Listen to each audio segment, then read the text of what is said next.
Le Seigneur soit avec vous.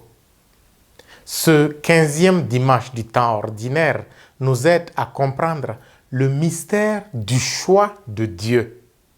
Un mystère qui surprend toujours les personnes choisies et qui dépasse de ce fait l'entendement de ceux pour qui elles ont été choisies.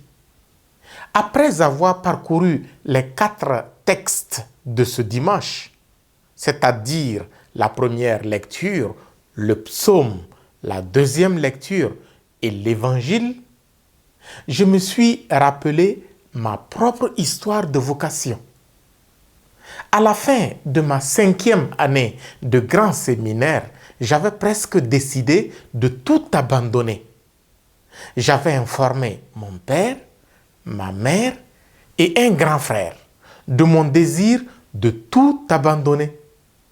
Puis, après avoir rencontré mon évêque auquel j'avais adressé un rapport négatif de mon expérience pastorale, je m'attendais au renvoi pur et simple. Puis, une note de mon évêque arrive, m'encourageant à continuer et que si d'aventure mon malaise perdurait, alors je pouvais me retirer. J'ai accepté de continuer en pensant tranquilliser simplement les uns et les autres. Contre toute attente, j'ai fait tout le reste de ma formation et je suis devenu prêtre.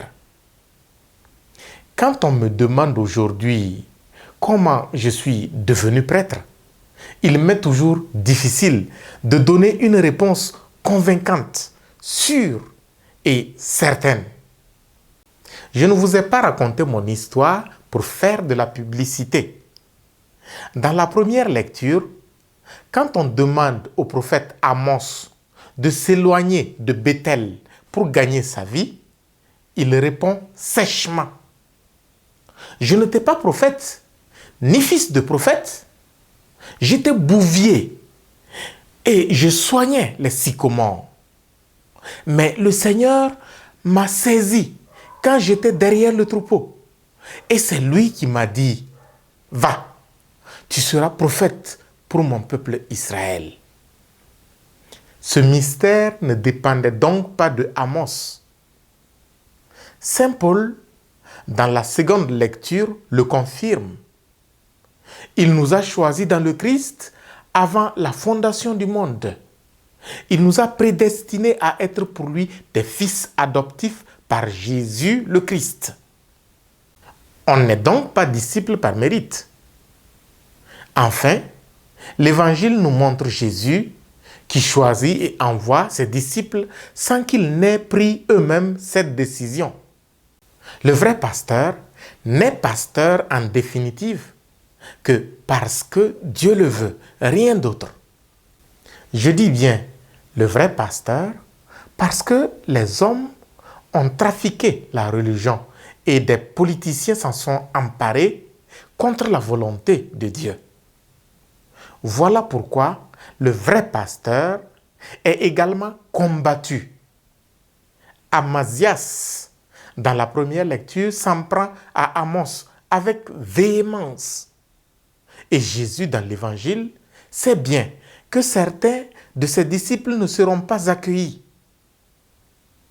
Puisse le Seigneur, en ce moment d'ordination presbytérale dans plusieurs de nos diocèses, renforcer le courage des vrais pasteurs pour que, même combattus jour et nuit, ils ne cessent de proclamer la parole à temps et à contre-temps, à déranger pour réaliser l'œuvre de salut des frères et sœurs, notamment en expulsant le démon, en guérissant les malades et en proposant sans cesse la conversion des cœurs. Ainsi soit-il.